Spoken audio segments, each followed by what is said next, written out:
Welcome to the Blackout Show, presented by the Guillen Grid, a show about the Chicago White Sox baseball, the good, the bad, the ugly. We'll debate what's working and what's not on the south side of Chicago. It's old school versus new school baseball. And most importantly, we're keeping all the receipts.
Hey, what is up, everybody? It's Gonzo here, and with me tonight, OJ is back, and Justin is back again. Yeah. OJ, you weren't with us last week when we broke down the front office with Justin and I, but Chris Getz hires Larry, Moe, and Curly. You're not gonna do. Hold on. You're not gonna do Josh Barfield like that. We just started the show. Whoa. You're not gonna What do you mean, disrespect Larry, him. Moe, and Curly? First of all, let's be completely honest. 95% of White Sox fans have no effing clue who's in front offices and who's good and who's bad. Okay? Baseball's a very private world where you have to be really, really involved in day to day, unless somebody like Bob Nightingale or a writer or somebody that has insights into the minor league system and somebody tells them this guy's the next greatest baseball mind. Unless your team's won recently, nobody knows anybody in the minor leagues unless you've been around baseball 100 years. Because all it takes in baseball is your friend becomes a general manager, you're the assistant general manager. Okay, baseball is not a business where you go from, like, when you're a CEO at a company, they usually don't name CEOs that have been around the game 4 years running a team. That can happen in baseball. I've seen it happen in baseball. It's like a presidency. It's more about if your party wins, your best friend can become chief of staff of the government. That's how baseball wins. I've seen, this is the greatest team ever assembled front office. Kenny Williams is a genius. Ozzie Guillen, the minority train. Oh my God, what they're doing. And then 5 years later, they be considered the worst of the worst that baseball's ever seen. So I've seen it, buddy. I've seen it in my world. I've seen with kids that I went to scout school with that did not know what a curveball was different to a slider, and they're running farm systems now. I've seen where there's guys as assistant GMs now where 4 years ago they couldn't hit a fungo or throw batting practice, and they're making. So when it comes to baseball, you have to see where they worked at, kind of like what their assessment is, and if they've made anything public, and just try to see the work that they've done somewhere else. What that carries over into the new organization. And 2 out of the 3 guys have been very successful very recently. The third guy, Watson, had success in the past when the Royals were on that run in the mid 2000s. Success is more of a sleeper. He's more of like Blockbuster. And these guys are more of like the more recent Netflix. But Watson's a guy that's been in the game for 15 plus years. I was telling Gonzo about Gene Watson is he's the eye test. He is the dinosaur in the room to make sure that the foundation he's not even that old. In baseball. He's coming from a couple disasters though. He was there in Anaheim when that shit show started rolling. He has been as recent as in Kansas City and that disaster that's been rolling. So he's coming.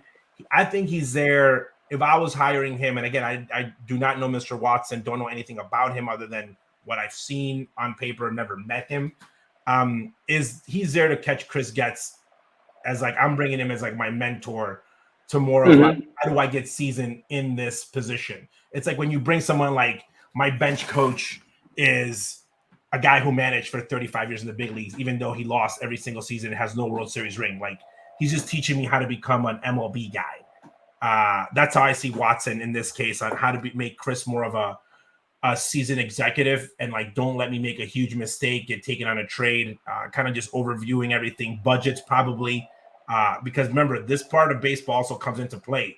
You're not just looking at the talent side, you're looking at budget allocation, hiring other people. When you've been in the game for that long, you know more people.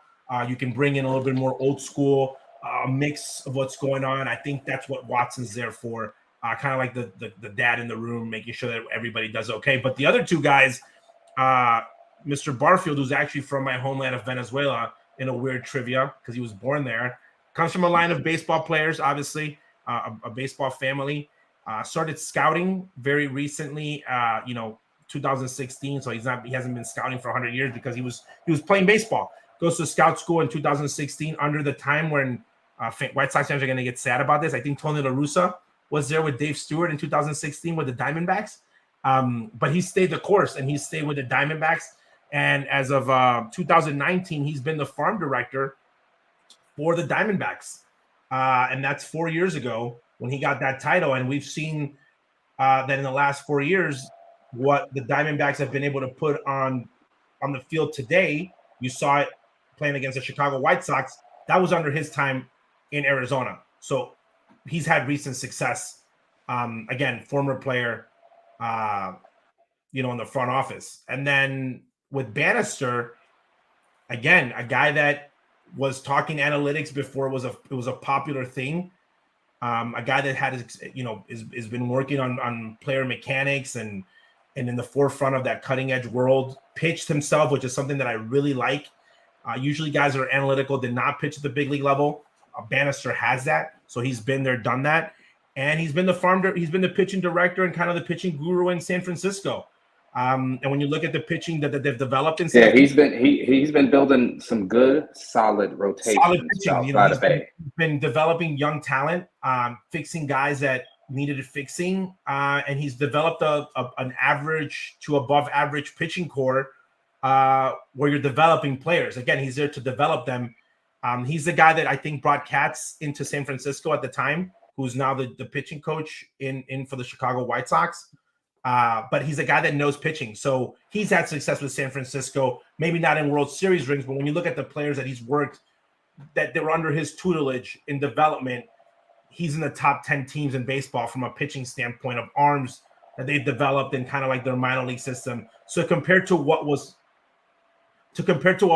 currently inside of the White Sox from a success standpoint, this is probably the biggest three hires they've had in a long time. Because when was the last time an executive of this level has come over and had that much success elsewhere?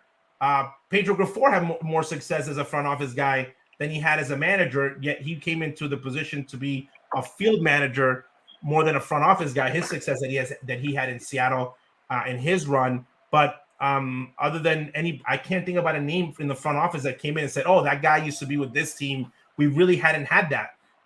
Even with the coaching staff that Pedro brought in, there's no coach that you could say, oh, that guy just worked with, a team that won the World Series or a batting champion, they all came from Kansas City. So they just came from just being worse than you were. So this, right. I think the hire is, I know people wanted like the names that, all the writers write about, the guys that are like the geniuses in the room, the analytical guys. I think that these guys know the game of baseball in the traditional way, because I hate using the word old school, but they've been around in the game recently enough that they get the analytics, and they're trying to bring these two things together. The part where fans need to realize that their level of impact, I'm judging them 4 or 5 years from now. When they're coming in their first year, they're firing people, they're moving people around. They're going to get drafted. They're going to do a draft, see the players that they develop, and then kind of try to savor whatever's there and develop them quickly. But you really don't see that impact on the field for the next 4 years. I just during the game today, Ozzie Sr. FaceTimed me, and Frank, the big hurt, was on the phone, and he was joking because I said, I told you your boys are in trouble. And he goes, they're in big trouble. And I said, this is like 1986, 1987, but they don't have Ozzie Guillen. And I doubt that they're going to draft Frank Thomas, Robin Ventura, Jack McDowell, Alex Fernandez, Jason Beret, Ray Durham, all back to back to back to back. And that's what you get in the 90s. You know, they drafted a Hall of Famer. You know, they had Ozzie Guillen and Ron Karkovice. I doubt that there's maybe Pantera could be them two together. But when you're looking at core pieces, those 90s teams, when they rebuild, they did not miss on those drafts, even on the guys, especially on the role players. Like, think about how everybody just lined up. Let's just look at Ray Durham, for example. Played 10 years. How he just slotted. Ray Durham was one of the reasons why Barry Bonds got to the World Series, but that's a conversation for another day. Yeah. So from a core standpoint, these guys, that's their job. They got to do what they did in the 90s, in the 80s, going to the 90s, what they did in those draft class and in those signings internationally when they went in the 90s, in the 97s to the 2000s with the Maglios and the Carlos Lee, where White Sox fans need to stop thinking about the World Series ring. You have 3 in 100 years. If you get to the World Series, I say 3 in their history, 1 in 100 years. Sorry, let me rebuttal. 3 in your history, I think, 1 in 100 years and still counting. You need to get back to like playoff baseball and like get back to the 90s, because now if you win 80, 85 games, even in Ozzie's era, you're in the playoffs. Like, I looked at the wild card standing, they're 25 games behind. Like, and that's just the wild card. The part that scares me, and when these guys come in the room, and I hope that they're honest, and I love that they have no ties. You know, Floyd Bannister, obviously, his father played for his father Floyd, the weather-worn, played for the White Sox, but that was like in the 1980s. So there's no connection there, like, meaning from a White Sox standpoint.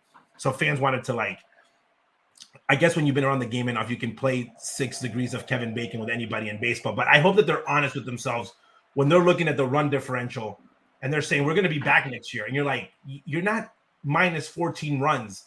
Like some other teams out there, for example, the Padres were in a positive run differential. And you're like, that just needs pitching or bullpen. Like, you guys just suck. Like, they need to build back up. So the draft class, all that so these 3 guys that they brought in, I think that it could be their best offseason signing, because it's not going to dictate next year's season, but could dictate the White Sox not sucking in the future. I'm not saying winning a World Series. I'm talking about them not being just we can't judge this slew of hires until probably 2026, 27, when we see what their crop of players can offer at the major league not be level. an embarrassment, Justin. Like the part that worries me about this core and the people that just left the White Sox was that not only did you not build a World Series team, and that's fine, but within 2 years, you are an embarrassment that is going to lose 100 games. Like, you did not build anything. You build a house that lasted 2 years. Like, don't build anything at all. If you're going to build something, just don't build anything again. How about I'm just saying, though, don't try to build something. Don't tank. Like, tanking's only worth if you're going to have a great run for a couple years and you're going to build sustainability. Yeah, they tank without a plan. Correct. Like, this is a season where you just like kind of put stuff together and see what it hit. There's a lot of White Sox core players here. So when these guys are trying to rebuild, reshuffle, retool, whatever it is, they got to do a better job than this team did, even without winning the World Series. Saying, hey, we want to be 500. Remember, this is a team, and we can jump to this into going to Griffol's grounds. This is a team that Ozzie Guillen said that if Pedro Griffol won 82 games, he'd be manager of the year. Okay? And we were like, I agree with that, because we thought that someone with a breathing heart and just common sense would be better than 500, at least 2 or 3 games. And this team is 3 games away from losing 100 games in a season when there has not been a career-ending, a season-ending injury. You know how wild that is? The White Sox did not lose anybody for the year. The year Tony won 90 games. He lost Eloy with a week left going into breaking spring training, and had a guy called the Germinator that people thought he was cool because he was fat and had a weird haircut as his replacement. Because the White Sox didn't go get anybody like they made a burger after him.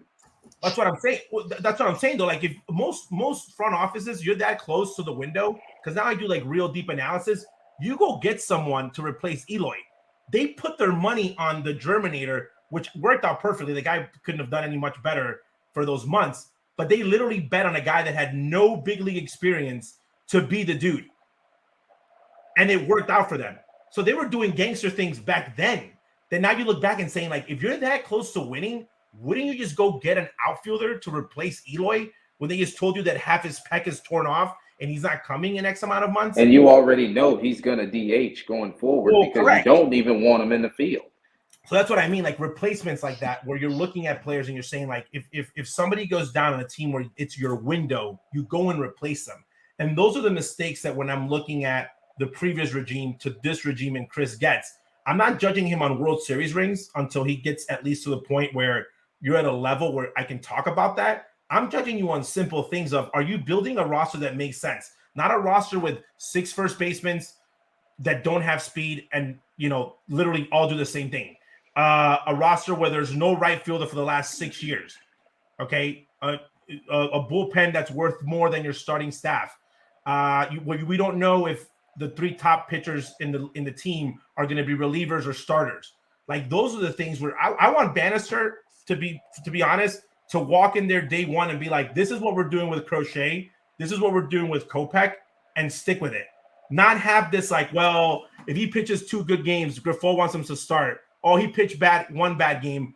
Let's put him back in the pen. That's what you don't want, because not only is your team going to suck, but you're ruining these guys' careers. And Junior, I believe ultimately what it comes down to is what you just said right there is, will Chris Getz with his, let's just say his friend at hand and Josh Barfield, do they have the intuition and their creativity to overgo their experience? Because they have the lack of experience, but let's just hope that they can combine those minds and come up with a good approach going forward.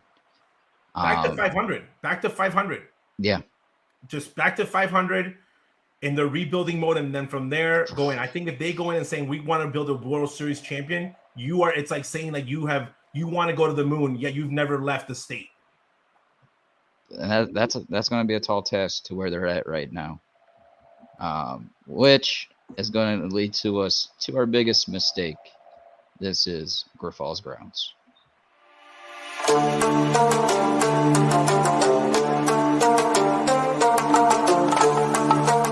I don't have a problem making decisions. I don't have a problem making a call on a pitcher. I don't have a problem making a call on whatever our team needs at this particular moment.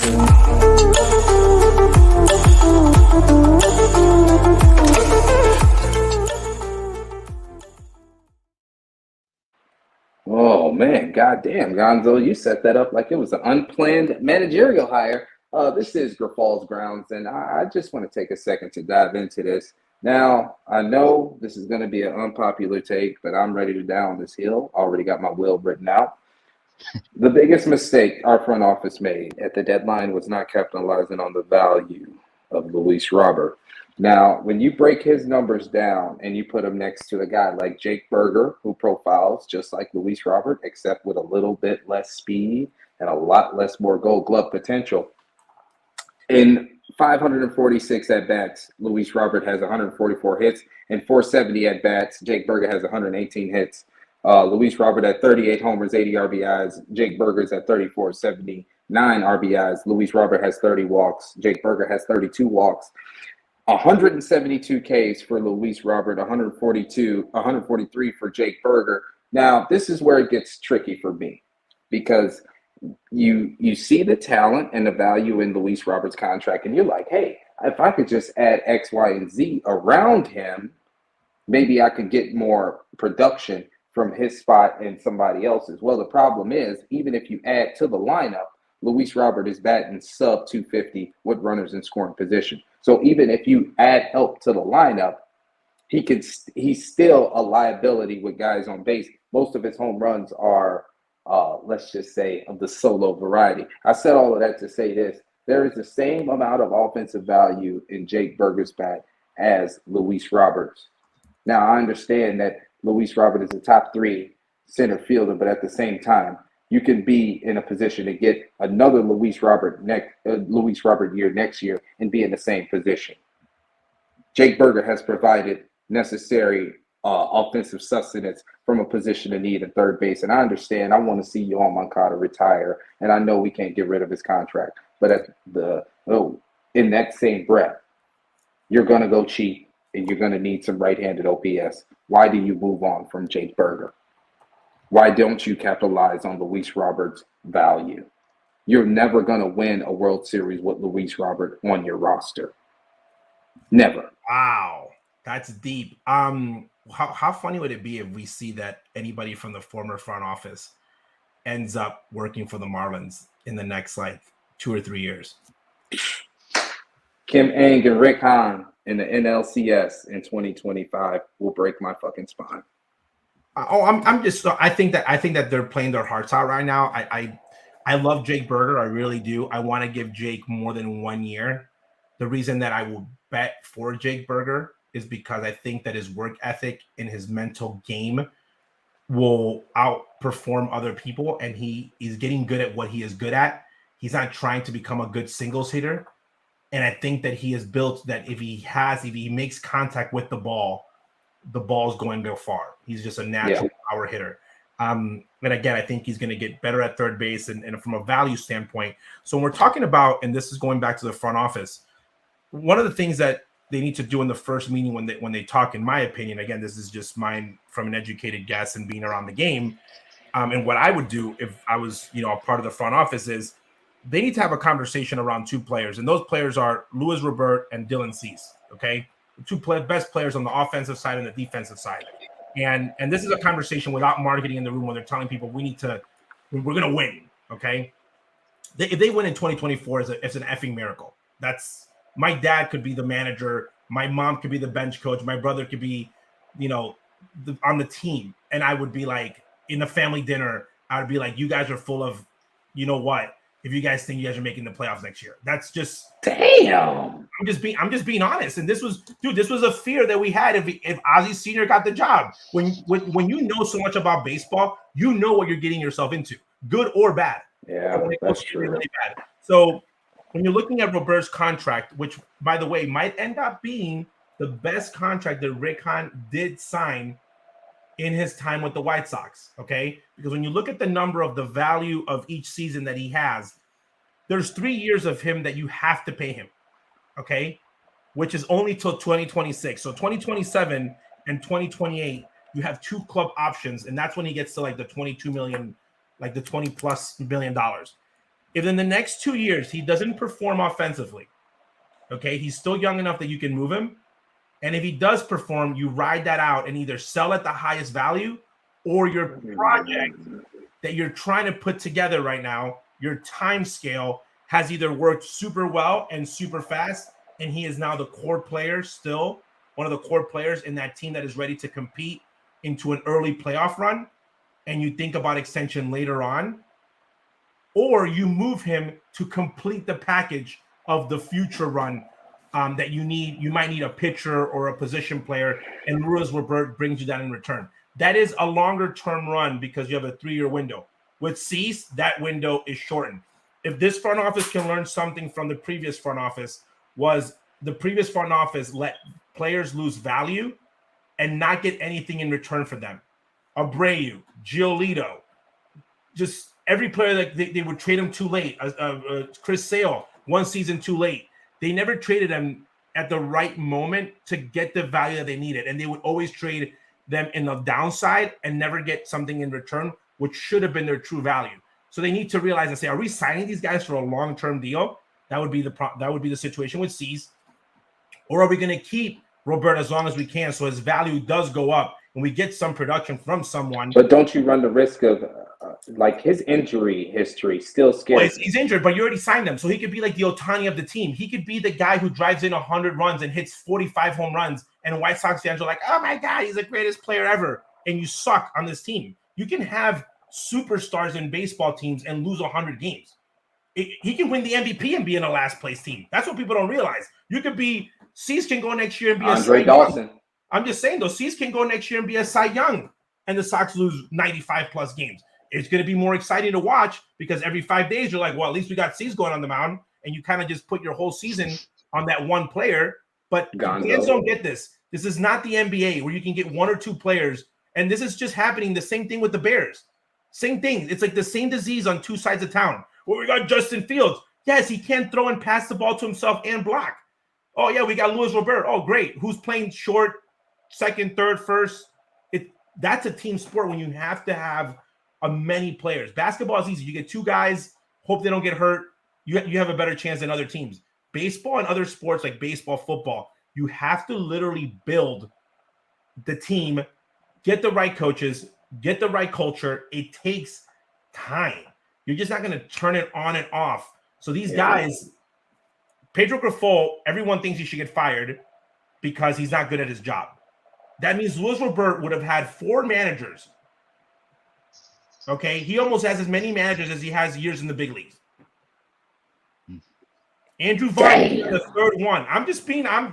No, for real. That's like Jay Cutler and his offensive. Correct. He's had 4 at this point. New manager, new pitching, new hitting coach. This is like the 4th guy talking about. And then now you're building a culture where players are like, I don't have to listen to no one because these guys are not going to be here in 2 years. So F you. If I don't like you, I don't have to listen to you.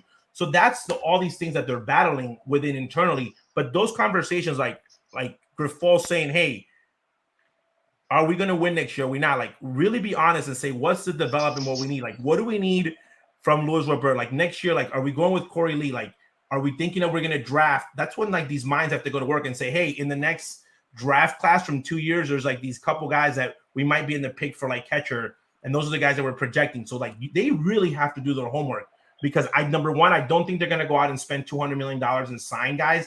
And the way that today's market is, even if you go and sign 2 or 3 guys, I don't think it's enough.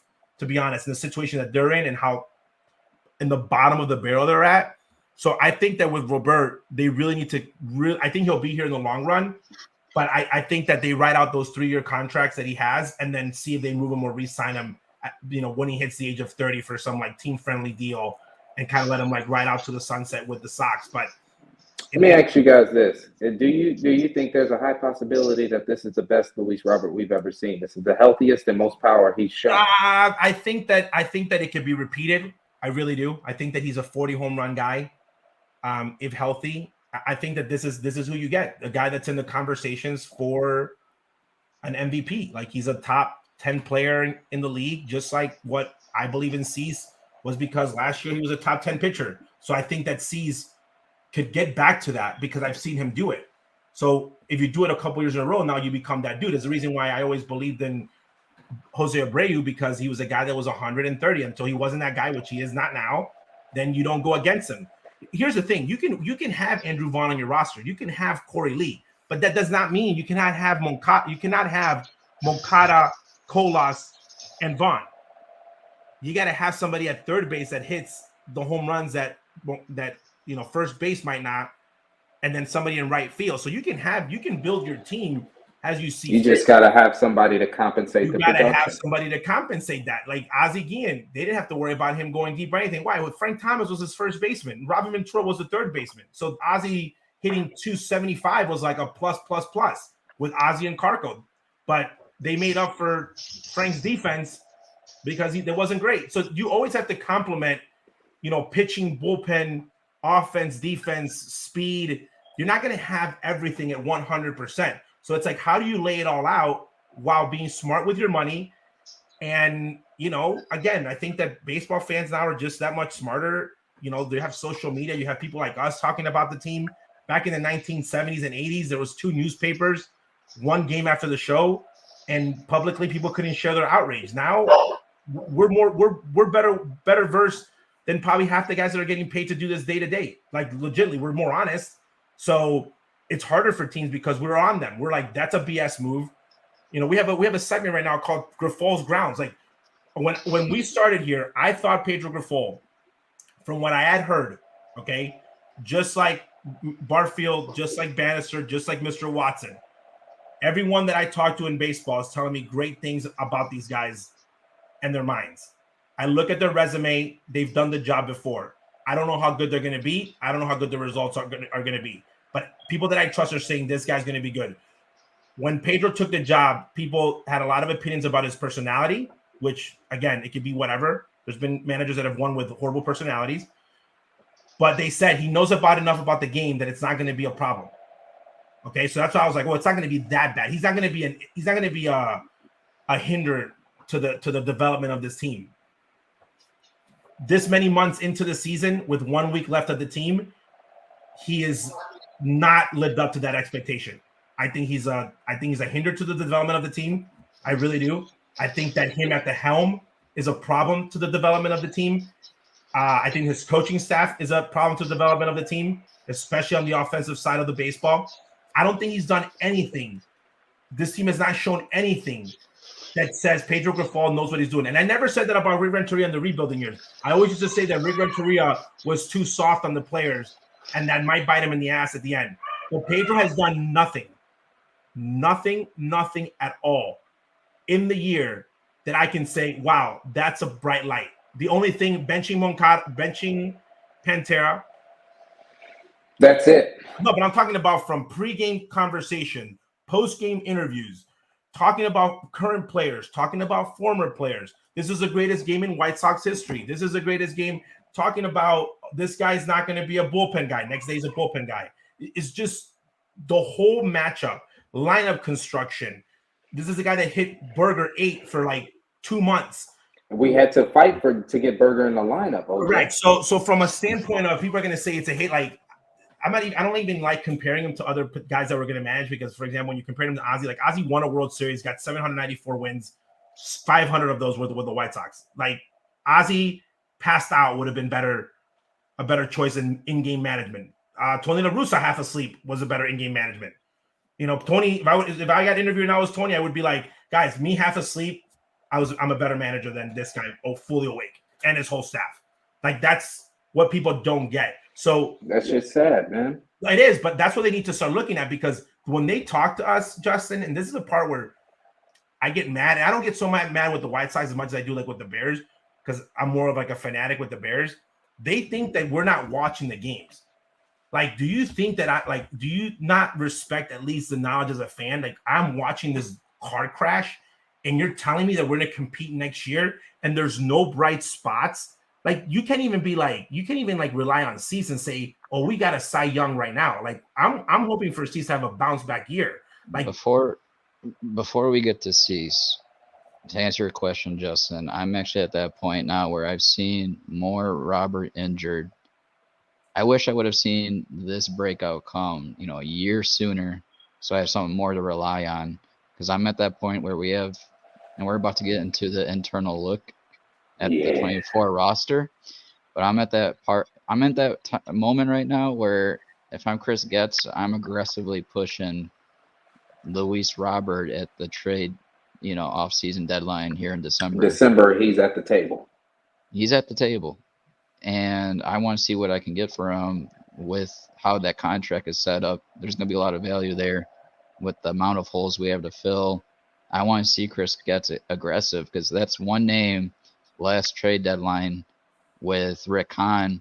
We didn't see Luis Robert rumors at all. We saw Dylan Cease come at the last minute, but we saw nothing with Luis Robert, and that was your most valued player at the deadline for the White Sox. So me personally, I want to see him get aggressive with it. I want to see what we can do with it. Yeah, because I want to see Chris Getz take a big swing too, and Luis Robert. Yeah, let's face it, OJ. It was the absolute worst time to see Luis Robert go down with another knee injury than right now when he's getting close to that campaign of 40 home runs. But I do agree with you, OJ, with what you're saying of him repeating it. I'm at that point where I do have, and also that hindrance of a risk with his injuries that we've seen over the past 3 years. No, correct. You know what? And it's something that he had a goal, and I'm actually going to look up his numbers right now as we are on the show. He had a goal of 150 games. Okay. I don't know if he hit it. 145. Hey, so again, I don't want to be negative when a guy's having a great season. Okay. But that was a number that for me was like, okay, at least he is thinking about it, of like he knows that injuries for him are a problem. Okay, he knows it. Like when that's your goal, you know that you have a problem staying on the field. And I love the fact that he made that a public statement, but he played 145, okay? And when I was looking at the numbers 2 weeks ago, I was like, he's going to make it. Like, if you that's your number, you tell the coach, I'm in the lineup every day. And I know for a fact from what I've heard and shared, and I've heard it from multiple people, he likes being on the field. So he didn't DH. I don't think he DH'd this year. No, I'm saying even if he DHs or anything, he's on the field. He's not a guy like his rib hurts, he's going out to play. He's not looking at lineup matchups and saying, I'm going to take a time off. And there's guys that do that. For anybody that doesn't know that, there's guys that look at who they playing and I'll take this day off, and it happens. Okay, it's part of the game. So he's not like that. So I said he's gonna hit, he's gonna make his goal. And I was like, and his production's there because he hit his goal. And that's when you're looking at his numbers, okay, at 145 games, again, he's gonna finish with 38 home runs. So it's not 40 home runs, okay, or 45 home runs. So he's gonna be right under like having a great year, a good year, but a great year for standards of like that MVP type of caliber, where 38 does not look as good as 40. But had he played the 152 games, then you're like, man, he might have gone it. So I think injuries are always going to be a part of his makeup. I don't think that he's ever going to have like a non-injured, I'm going to have. It's not going to be a clean 162. It's not going to be a 162. Like when we're going to break down the second basemen later in the show, I always look at production on time played at the position. And like, I do give credit for guys that are like 10 years in a row at 152 games. Like that guy was like on, okay? Because that affects production. I think that in the next 3 years, he's going to have times in the DL, and you hope that it's nothing season ending, but there's always going to be nagging injuries. So he's not going to be a guy that when I make my roster, I'm penciling in for 150. Because if you haven't played 150 games at the youngest point in your career, when you're the most pumped up, when you're the youngest, you're not going to do it in the middle of your career when you're older, more tired, more seasoned, a little bit smarter at the at-bats. You're like, now I'm penciling you in for like 130, maybe 145, maybe, but you're not hitting 150. So for him, he right now in my list is like, I'm penciling in for like 120 worst case scenario, 135, 140. We got a lot of games out from him just because. And again, do you guys know what his injury was in the knee? Do we know how bad it is or how not bad it's not? It's not. They said it's a sore knee. Okay, if your knee is sore and you got 38 home runs, you're out there on one leg DHing and saying, I'm trying to hit 40.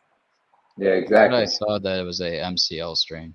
Yeah, so again, MCL strain, like, so from an injury standpoint, I think that in the development moment, again, Barfield, Bannister, Watson, Getz, anyone in the front office, if there's a good enough offer on the table because his team-friendly contract is that great, I think if the first impact that they can make is make some really good moves and speed up that process of not having to wait 2 or 3 draft classes.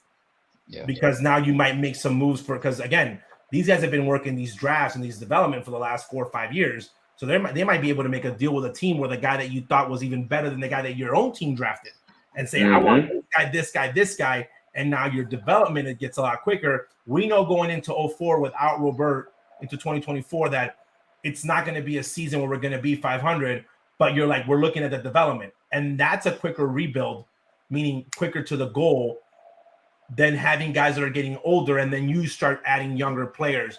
I think that's the harder way to do it because they really need to bring in some young core guys and kind of see, okay, what can we make this happen? If this Pantera can bring the most back in return, mind you, not only does they return taking money off the books, and maybe you say, I don't want to build with a superstar center fielder. I want to build with a superstar third baseman or a superstar. Do you need a super? Do you? Okay, let's just be perfectly honest here. Luis Robert is a top 3 center fielder right now as it stands in the league. I think it's Luis Robert, Michael Harris, and I don't give a fuck who else. Well, defense, all around, yes. So I said all that to say this.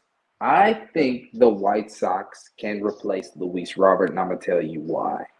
We need to get back to playing traditional baseball, hitting behind runners, moving guys over. making sure where we get an opportunity instead of hitting into a double play, have the RBI fielder's choice on the board. Those are some aspects of the game that you don't necessarily need a Luis Robert. Like if you look at the Toronto Blue Jays right now as it stands, Whit Merrifield has been the MVP of the team. And that's a roster with Bo Bichette, with George Springer, with Vladdy Jr. I think we are now coming up on the horizon of the fact that maybe the White Sox need an army of role players instead of going for these fan graph elites. Well, and that's what Tampa is. And that's what Tampa is. And they've built the way that they've won. And again, when you see results, that's what gives you success. And I think that you can do it. And this is something that even my father, Ozzie, believed in, that you just need the right construction and the right team. So if you're a manager that likes running, you need guys that run. Okay. Ozzie's like, I'm a very good in-game manager moving pieces. It's really hard when I have only guys that are boppers, because my job is not to do anything. I'm not going to hit and run when I got PK, Jermaine. So he had to change. That's why Carlos Lee got moved. Correct. That's why Carlos Lee got moved, because he's like, I can do a little bit more with a couple guys. So they got Iguchi. So you build again in the image of your manager of what you think, what type of baseball you're going to play. The part where it's interesting, okay, and people talk about winning and losing, and when you're looking at this, if you're winning, people do not care who's on the roster. There's a lot of rosters out there with a lot of superstar names that are taking a lot of L's, okay, with a lot of really bad contracts. You need to adapt and say, okay, how good is my team? And can I have a solid core? When I'm saying a solid core, and this is the way that I would like to build a team that, regardless of me signing or adding anybody in the offseason, I'm 500. Okay. Like my team's 500 with players above replacement, like my guys. If I add an offseason signing, now I'm competing for a playoff. That's what the White Sox need to get to. So if Luis Robert, if a team says, I'm going to take Robert, and the Sox say, well, you got to take Moncada, and we'll give you Luis Robert. Okay. And they can package guys that they need to move money, and Robert gives you 2 or 3 pieces to better the roster. Knocked it out the park. And you knock it out the park, because why are you going to keep a superstar player, which is a mistake that they made in Anaheim with Ohtani? Yes, he is the greatest player, but he's not packing the house every day in Anaheim. I look at the game, the stadium's empty. Okay, you're not going to the playoffs. You're delusional if you think you are. Okay, you got Rendon's bad money. You Trout's on one leg. You have a moment here to literally replace players and bring a hole back and kind of set yourself up. You know your team is terrible when Shohei Ohtani can't even move the needle. That's what I'm saying, though. So you can't do anything. You haven't done it any year you're there, and instead of moving him, they keep him. So that's a problem. That's where you cannot fall in with Robert, where now you become a team where you have a superstar and you build, and it's great for marketing, mind you, great for marketing, the face, the guy, all that. But when it's like winning on the field, you're just you one player pony show. I'll show you a team, Salvador Perez with Kansas City. They're like, oh, so you bring Salvador to the White Sox. I'm like, yeah, he'll beat Kansas City. He'll hit his numbers, he'll hit his stuff, but he doesn't have the players around him because they didn't make a transition well enough to keep competing while having him on the team. And those are the things that it happened with the White Sox with PK. They signed PK to a long-term deal. They wanted to rebuild. They had to keep PK the whole time. So it happens. It's happening with Miguel Cabrera right now with Detroit. Those are the things that you're trying to sell at the highest and say, could you have sold Miguel to a contender halfway through the contract and somebody might have taken a bite just because of his production and then not have the last 5 years? Those are the assessments that you have to do as a general manager, especially with a talent like Pantera. Because the last thing you want is a guy like Pantera, because another team's always going to take a chance on him, especially a team that has the money and needs to compete because they know that they're that close. The White Sox are not close. And anytime they tell a fan and a player, and I'm saying this, my grandmother and my mother could be the manager. Ozzie Guillen could get hired tomorrow, which I think my mom would stroke out because how far we know this team is. We want a 10-year deal and like something crazy like that because it's going to be a hard work. This team, I'm not going to lie, there is work to be done. Yes, can it be fixed? Absolutely. Anything with enough time can be turned around, but with enough time and resources. But you cannot lie and say, well, this was just a one injury away type of season. Or I'm saying, dude, right now, Tony La Russa won 90-plus games, took one game against one of the best franchises in the last 10 years in Major League Baseball. Okay, with Gavin Sheets and Leury Garcia as the heroes. He was a hero. Okay, but here's the thing. Then you come the next year and you're saying that your team is bad because Tony's on the team and that team won 90 games. And those same people are telling me that this team that lost 100 games is going to be better next year. It's not making sense. How are they going to get better, though? How? Because Pedro has more. Like, how are they going to get better? Who's going to have a better season offensively? Well, okay, TA. Look at TA's numbers. He's not that bad. Is he MVP, TA? No. But is he hitting 0-0-0? No. He's actually had a really good second half. That's what I'm saying, though. So when people are talking about production, it's like, wait a minute. Like, there's guys that are like not having a great year, like they're not having their best year ever, but they're not like hurt 100% or hitting like 0-110. Like, it could be worse. Like, the Cubs got a guy named Pete Crow Armstrong right now who's been in the league for almost a month and a half and still hasn't registered a hit yet. Correct. And there's nobody on the White Sox roster like that. You can have a season like the 2007 White Sox where people were injured. Guys were lost for the year, because those are the worst season when guys are not allowed to produce. Eloy Jimenez year when the Germinator was there. That's Eloy's worst year. Why? Because he wasn't able to be on the field. Pantero's worst year was the years that he was not able to be on the field. But if you're getting some type of production, it's better than nothing. So let's transition to what you're along that topic of terrible years. Dylan Cease, I'm going to pull up a tweet here. He just elapsed 200 strikeouts, and Dylan Cease is one strikeout shy of joining Chris Sale, Ed Walsh as only White Sox to notch 3 consecutive seasons of 200 or more Ks. Clearly, after this tweet, he elapsed that and went over 200 strikeouts. But he's in company of, it's 2 of the best pitchers in White Sox franchise, and Chris Sale and Ed Walsh. And Dylan Cease, he has been one of 8 pitchers in the current MLB to go over 200 plus strikeouts in 3 consecutive seasons. 1 of 8. And that's in a season where the White Sox have been 40 games under 500 and getting close to 100 losses in a year. This is not just individual struggle. This is a team struggle. But what you said earlier, OJ, with bringing in Salvador Perez, I didn't care about what he does with the bat. The only reason I personally would want Salvador Perez in a White Sox uniform is because I want to see what he can do with the pitching staff. One, that you have a top-notch arm in Dylan Cease, but I totally believe that with a guy like Salvi coming in, it would be a catcher that Dylan would start to trust more with his stuff that Sylvie can handle. Not only handle it, but Dylan Cease is not the only one with the way that guy competes with his, the analytics side of it. Like, that guy is aggressively in between starts looking at the opposing lineups and, putting that work in. And a guy like Selby would be right there at step with him. And I truly believe that, going forward, that I think personally Cease will bounce back just by himself next season. But if you bring a guy like Selby Perez to handle that, I think he'll take that next jump. Some of the other aspects that he's struggling personally. But then also, not even talking about Dylan Cease here, but this is likely, and we'll get into it shortly, but this is likely to be a very young staff of internal arms you're bringing up, and you need a guy like Salvi Perez to handle those young arms, teach them the way in the big leagues of how to pitch. Yeah, could be. Oh, well, how come he can't do that in Kansas City though? No good arms in Kansas City. Cole Reagan is decent. Yeah, they just turned his career around in a trade. Yeah. And no, I think it makes sense. So I'm going to read you some numbers right now on Dylan Cease when people talk about his year being so horrible. Okay, he lost 8 games on both seasons the year that he was going for the Cy Young. 8 games both times. Okay, he didn't win 7 more because he obviously 14-7.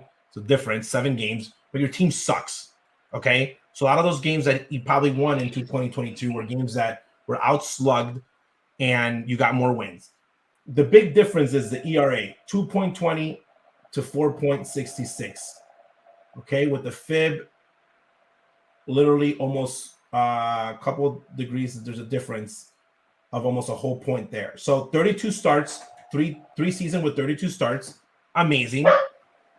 In current baseball, 3 seasons with 160 plus pitched innings. Okay. 3 seasons with 200 strikeouts. 3 seasons with a fib of 3 under a 4. Okay. A whip under 1.5 in those 3 seasons. And when you're looking at those numbers, guess what I'm thinking about for Guillen Cease for next year, for a 28 years old, 2024 season? Guess what I'm predicting? I'm predicting 32 starts, 160 innings pitched. Okay. Same thing that he's done this year. I bet you could pencil in the 200 strikeouts. Yeah, he's going to throw 200 strikeouts again. You put Dylan Cease on another staff, and that 7 and 8 might look very, very different. Mind you. Well, let's just say Dylan Cease pitched for the Padres. That 7 and 8 looks different. Even pitching for the mediocre Mets, that 7 and 8 look different. Look at the time they took him out of the game with Pedro. Okay, Pedro could have saved them a couple of those losses, or maybe gotten them a couple more of those wins, or more of those wins that were lost by the pen. Okay, or when you're pitching differently, if you make one mistake, the game's over. But when you're looking at the home runs, he gave up 16 the year of the Cy Young. He only gave up 19. Okay, but he did give up more earned runs, almost double the number, obviously. Because I think the thing that separates this season with Dylan Cease is he's not stranded inherited runners this year. Everybody's coming around to score. Correct. He's not leaving the runners on scoring position. They he's get not stranded them. Scoring. Yeah, the runner gets on second. He's not leaving them there. Again, and it could have been. This is the funny part with White Sox fans. Had the White Sox been winning, and this team was good, and Dylan Cease's record was 14 and 8, but his ERA was 4.66, they wouldn't be saying that he's having a bad year.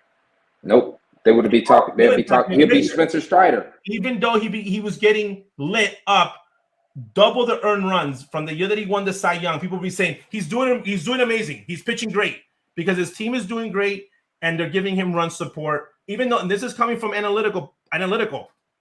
So when I look at that number, I say, hey, Dylan still he's healthy, he's pitching. That's when you do the analysis. I'm like, Dylan Cease is a guy that I can pencil in for the next season and say he's going to give me 160 innings. He's going to strike out 200 pitchers, and if he is healthy, this is what his makeup is going to be. Even on a shitty team, even on a really, really good team, this is what he has. Cy Young season, we can work with that with Dylan. They need to be able to do that more with other players, and that's the development they need to figure out and try to say they can't come next year and say, in order for us to develop better, we need Dylan Cease to have an ERA of a 1.99, strike out 250 batters, okay, and have 40 starts. And you're like, why? Because he's never done it, and he's never going to do it. That's the comparison of they can't come next year and say, Andrew Vaughn, our goal is for you to have 40 home runs. What? No, Andrew, your goal is 20 home runs, 40 doubles, whatever it is, like that is reachable for him, and him have a good season for himself and play better as a team. That's where they need that development. They're trying to make superstars out of every position. And you're not going to get that. And that's where they need these guys and that's why I want the rookie guys to come up and let them develop at the big league level. I'm tired of these guys being in AA and AAA. We know Pantera was the greatest minor league player of all time, followed by my guy Moncada. When they go to the minor leagues, they just crush it. Develop in the big leagues. What can you do in the big league level? And the fact that in the month of September, I'm going to bring these names up here in a second, but Nostrani, Mania, Leisure, those are 3 guys right now that are on the brink of breaking the MLB, and why haven't they in the last month of baseball, where you can gain starts, break, that first start in the MLB, get a good look at them before you hit the offseason and the development programs. Because let's face it, that's not going to happen in the next 5 games. So their first exposure is going to come in spring training. Like, why not break it now and then allow them to gain confidence going into the offseason so that when they break camp and spring training, they have some more, they have already had confidence going for them. Which brings us to the main part of this segment is our internal look at the White Sox organization for the roster, the potential roster in 2024. And I'll break it down. I'll see what you guys come up with. But so far at catcher, you're likely, this is not going to be an internal thing. You got Corey Lee, and he's probably going to be the backup. So we know for sure that starter is probably going to be coming external. But besides catcher, we're going to move on to first base. We know we got Vaughn there. Second base, that's a big hole right now. You're probably going to be allowing Sosa and Rodriguez internally to battle it out there in camp and give competition to guys like TA at short and Makata at third. You got to let these two guys give that competition so that, allow them to, push. What about Rami Gonzalez? Is he still in the fold? He's going to be healthy next spring. Yeah, he's also in the fold. His daddy Pedro will bring him. Yeah. So I say Hansel Alberto might make a comeback. Never. As far as up the middle, you got those. You got Timmy in the mix there, but those are three names up the middle. Mancada, we know he's there at third. I think Ramos needs another year, so he's not going to be there just yet.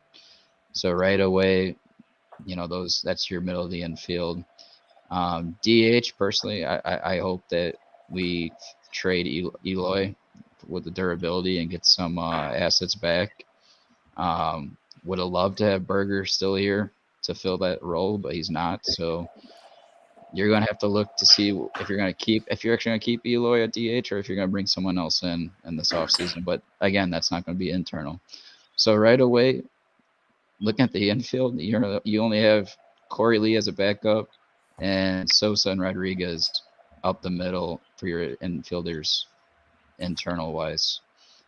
And it gets worse than that because in the outfield, Benintendi and Robert left to center. No one in right field because I wouldn't put Sheets there. I'd personally, and this is what? Colas. And this is what I'm getting to. I don't think he showed he wasn't ready this year. I would keep him there in AAA starting off 2024. I mean, he hit those couple of home runs, Gonzo. Where's Oscar Colas, as my daughter says? You know what? Again, development, I think they need to develop on the big league level. I think that might have been overpromised, under-delivered. It's like his body, he's in fifth grade, but reads at a first grade level.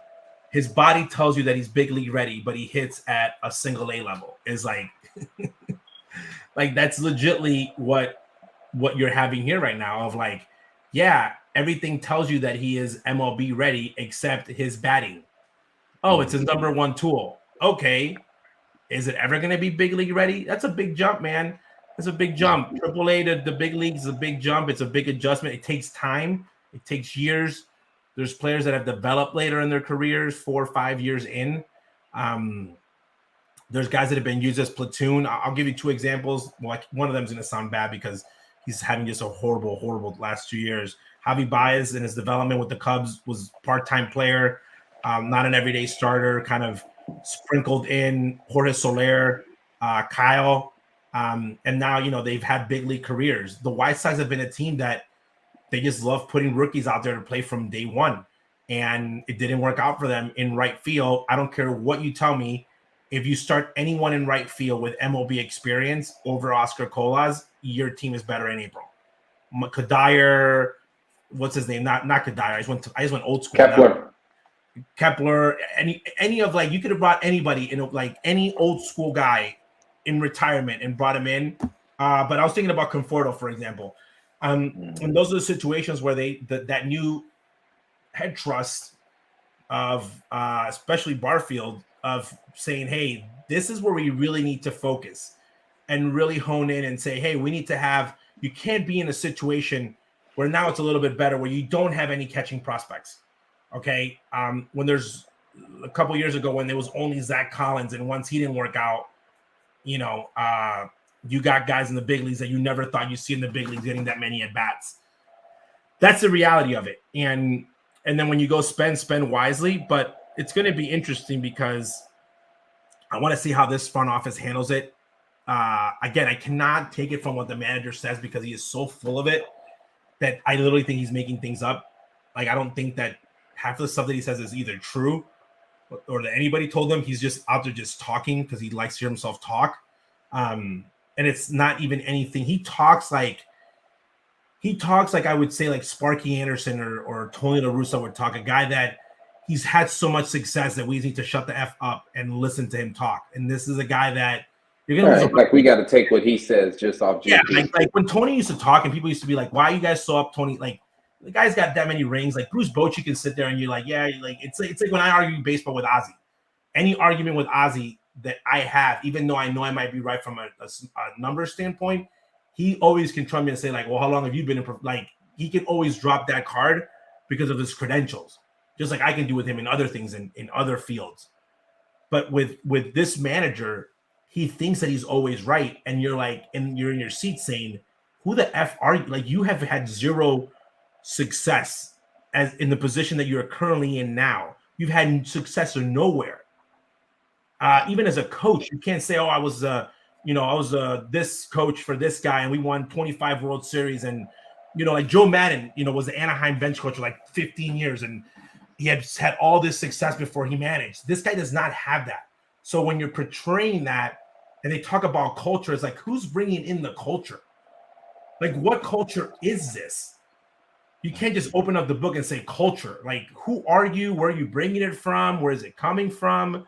So if it's the front office guys that have tried to shift that of like, we're going to make this like kind of like rebuild White Sox, like it's our own way type of thing, because they don't even have the change the game anymore. Like they went from like having a wild culture of we don't pay attention, we have no rules, we just play when we want, wilding out, do whatever we want. Now they don't even have that. Like that's gone. It went from change the game to change the channel.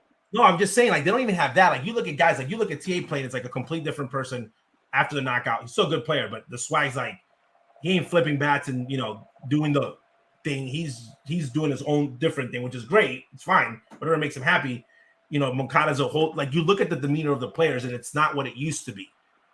So you can't even go back to that. So it's like, what's the culture? What's the thing? And I know people are going to go crazy in spring training and BS, and everyone's just going to go nuts.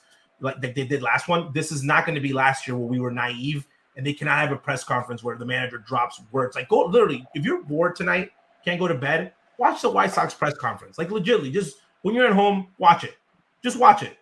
And I analyze it and I think about it and I say, this is other than a political press conference in Venezuela, where the country I'm from, so I'm going to talk about it, where that it's the person's flat out lying, like legitimately lying to you. You're like, you literally just got caught with the weapon in your hand. You just got caught like on camera and you're still lying. And like, we still believed it. And now we know more. So you cannot pull that off again. Fans are not going to allow that. It's not. And it's transition because it happened like as we saw this, like they lied about the interviewing process for the manager and they got away with it and it was fine, but then they noticed that this guy was never interviewed. There's no way that this guy beat these other guys in the interview process because there's no way, because he's either a con artist or he's not good. That for the general manager position, they just flat out came out and said, we didn't interview anybody, we just picked Chris. And you're like, okay, cool.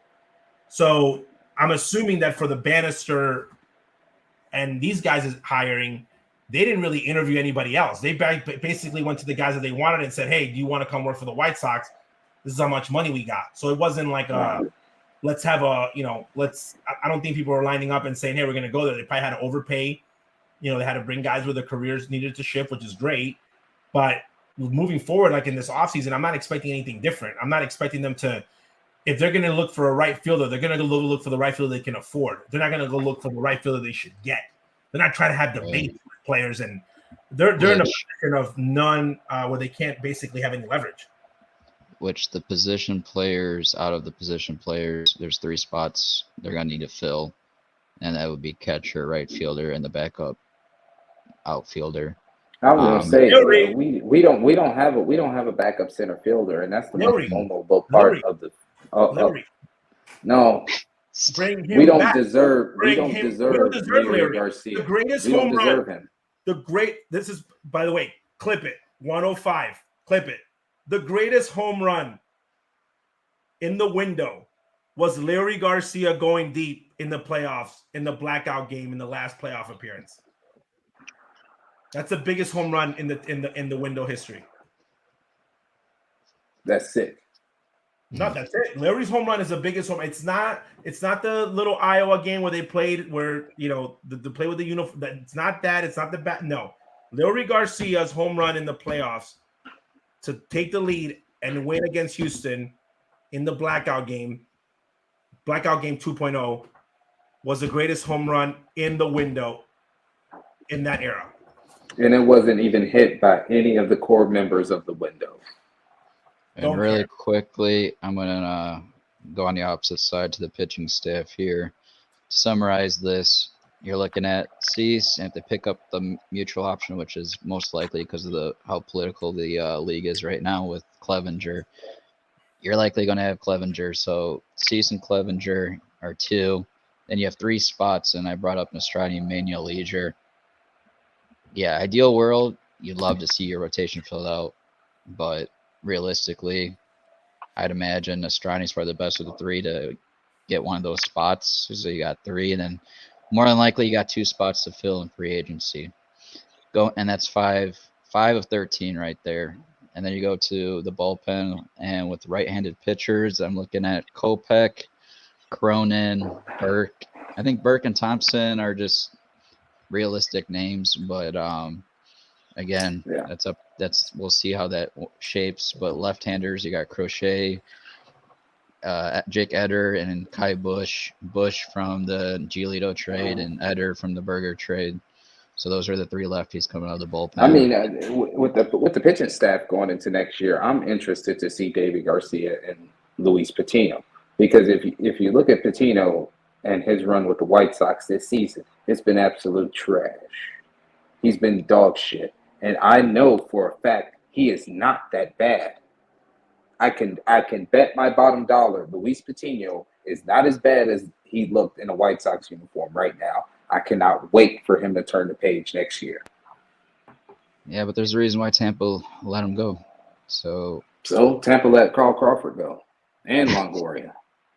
As far as pitching goes, when I see pitchers leave and not join them, I'm a little concerned. Let Fred McGriff go. And then it wraps it up with Santos as the closer, because I wouldn't pick up the option on Hendricks at this moment. But I got to pull up the little note that I took here. Since Justin didn't pull it up, I got it here. What the budget got one message from you earlier. Yeah, there's 2 DMs to pull up.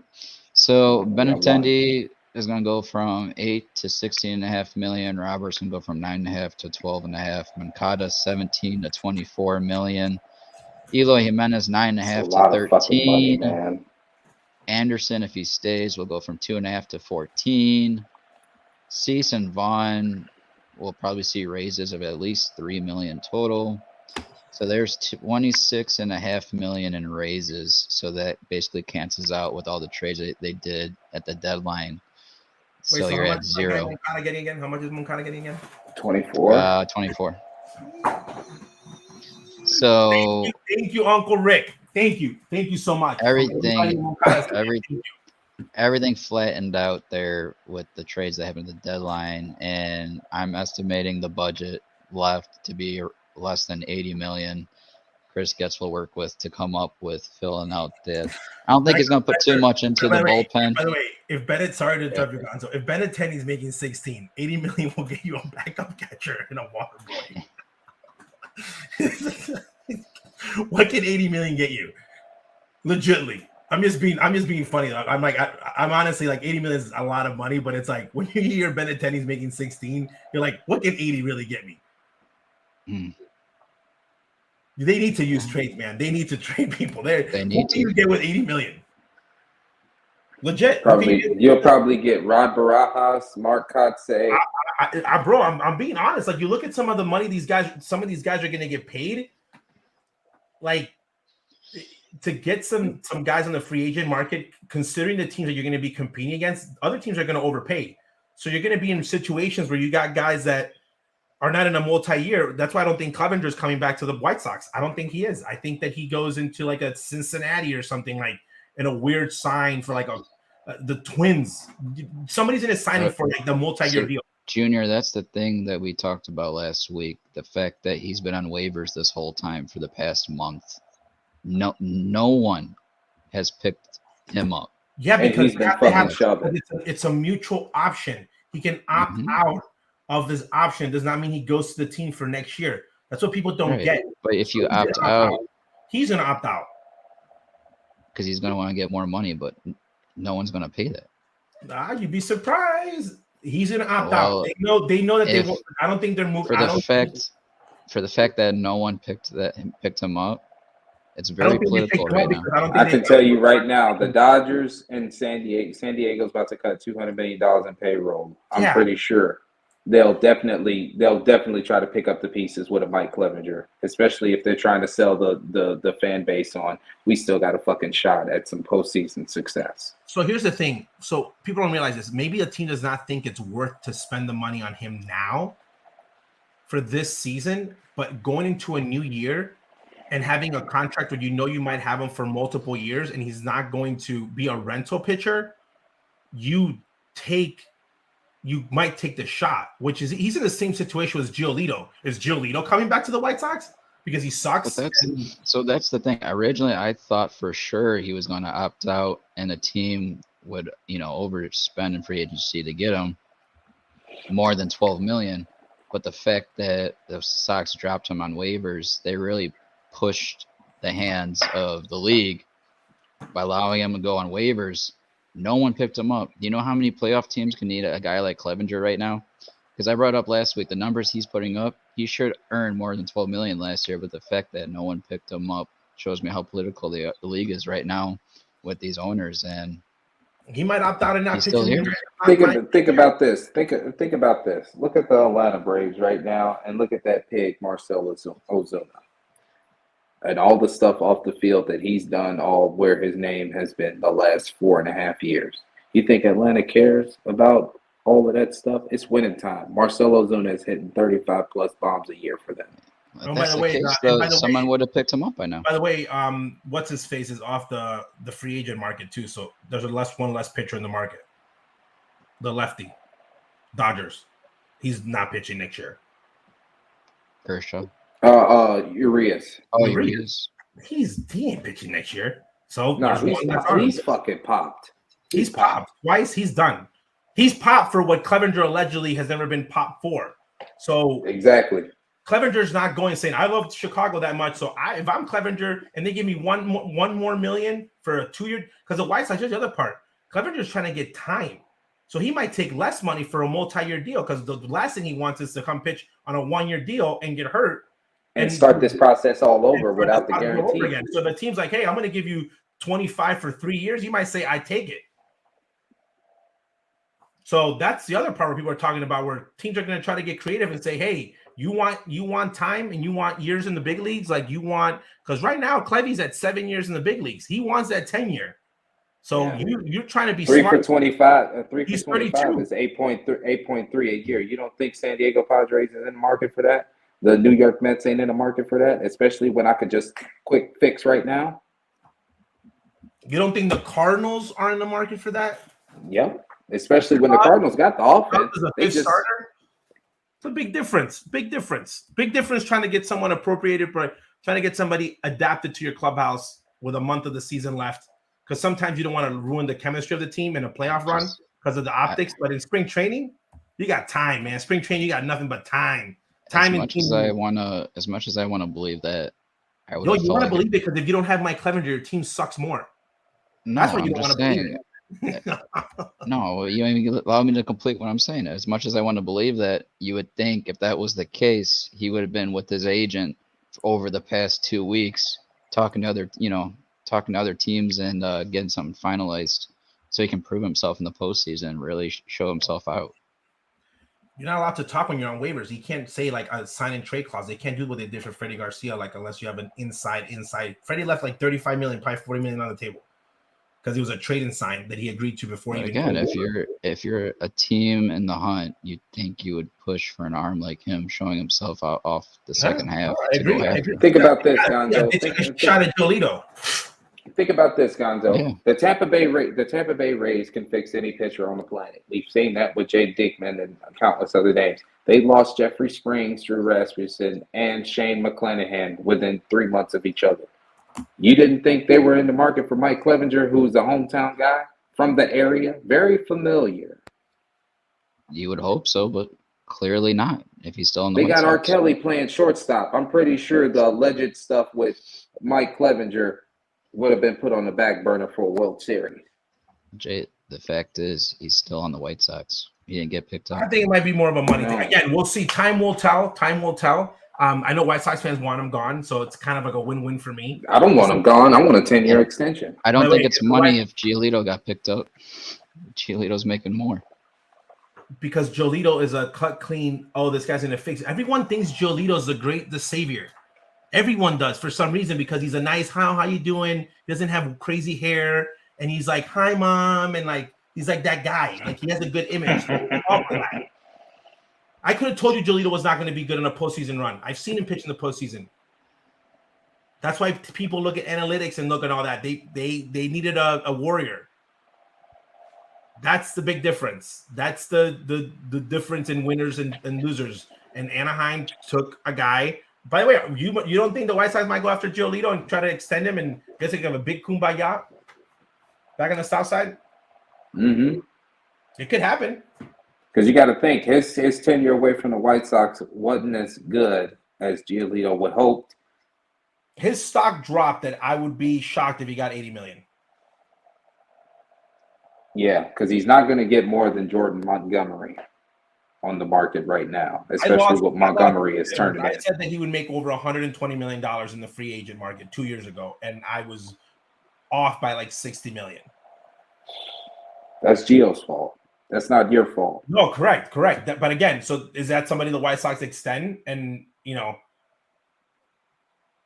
if you're Chris Getz, you want to be careful with that situation because you end up blocking. You'll end up blocking the rotation. The White Sox generally only need Lance Lynn 2.0. Lance Lynn is the only person in the middle of a Cy Young run.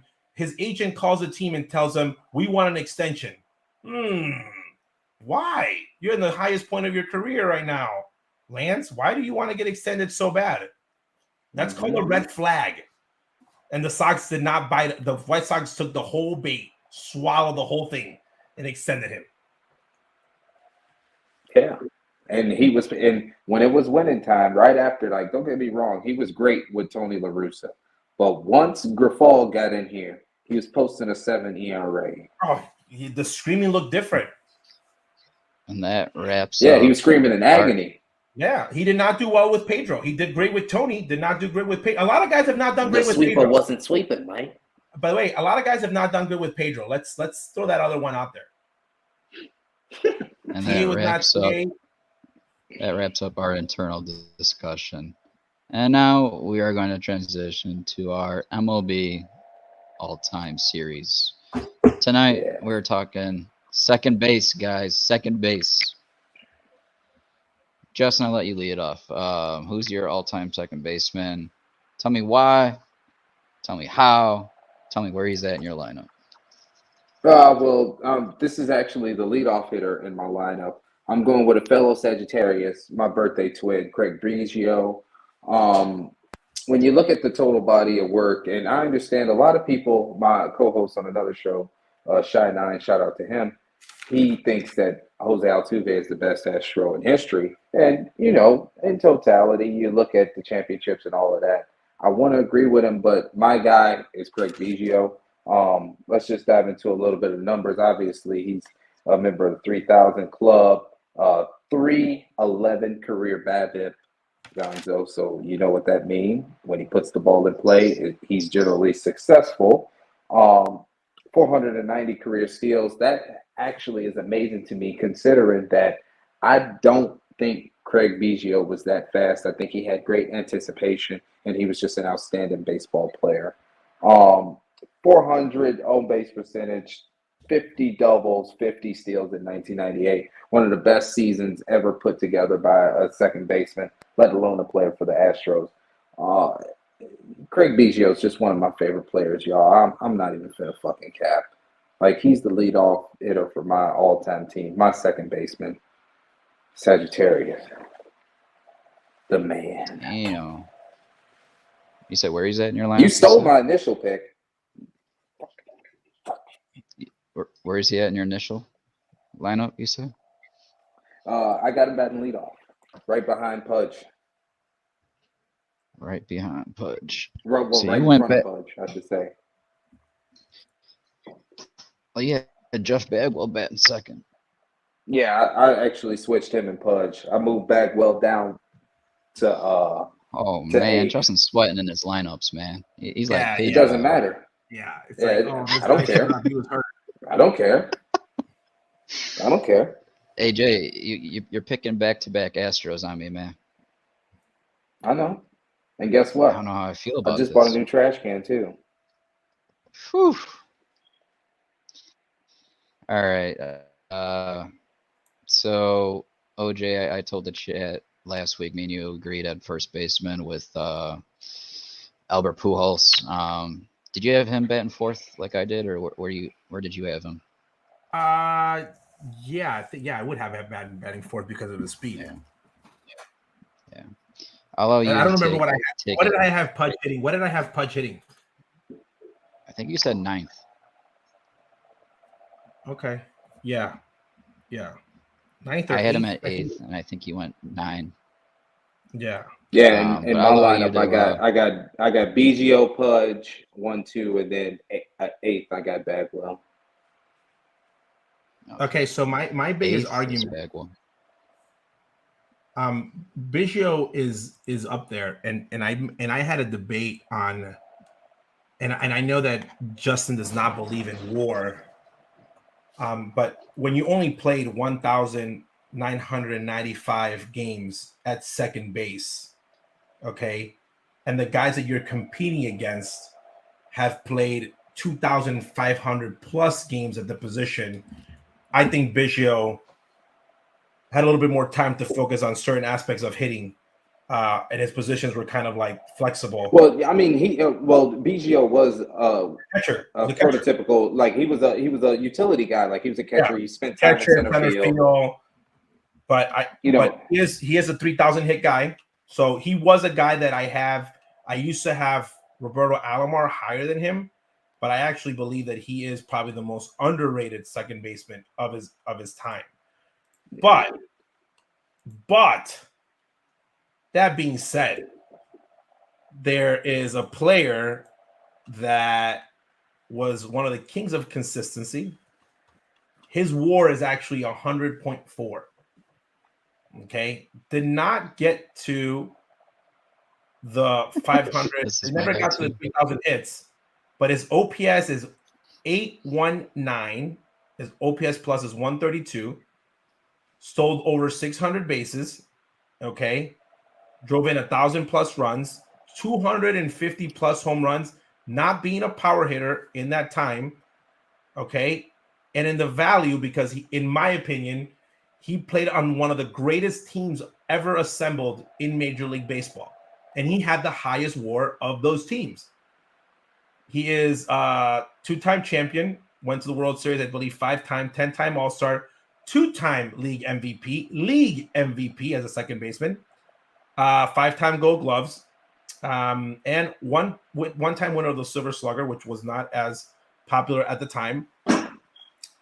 His name is Mr. Joe Morgan.